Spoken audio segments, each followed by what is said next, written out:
ഇത് മാസ് മോട്ടോഴ്സിൽ നിന്നാണ്. നമ്മുടെ ഹോണ്ട ആക്റ്റീവ 60 മോഡലാണ്, BS6 മോഡൽ വണ്ടിയാണ്.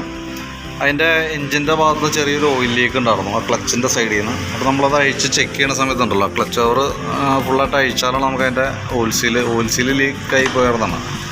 ഇതിൻ്റെ ഈ സൈഡിൽ തന്നെ പ്ലേറ്റിൻ്റെ അവിടുത്തെ ഓയിൽ സീലും ഒരു പ്രാവശ്യം നമ്മൾ മാറ്റി സർവീസിൽ ലീക്ക് കണ്ടിട്ട് മാറ്റി അടിച്ചായിരുന്നതാണ്, വീട്ടിൽ ലീക്ക് ആയേക്കാണ്. അപ്പോൾ നമുക്കത് ഓയിൽ സീൽ മാറ്റിയിടണം. അതേപോലെ തന്നെ ഈ സൈഡിൽ തന്നെ ഈ ഓറിയും കൂടി മാറ്റിയിട്ട് വേണം റീസെറ്റ് ചെയ്യാനായിട്ട്.